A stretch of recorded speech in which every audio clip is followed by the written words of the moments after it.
kapisalaan ng bagyo. At ang inyong ginagawa ay tanda na kung saan kayo tunay na alagad ng Panginoong Jesus at talaga ang ating isinasagawa, sinasabuhay ang aral ng Jesus. And that is what makes us different to those helping others.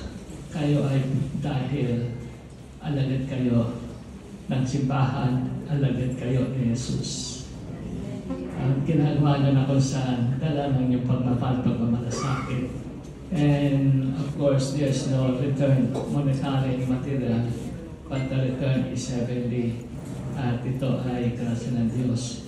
Mga kapatid, una sa lahat ay wala na may gusto ng kapahamakan at kapisalaan. Yan ay dumarating.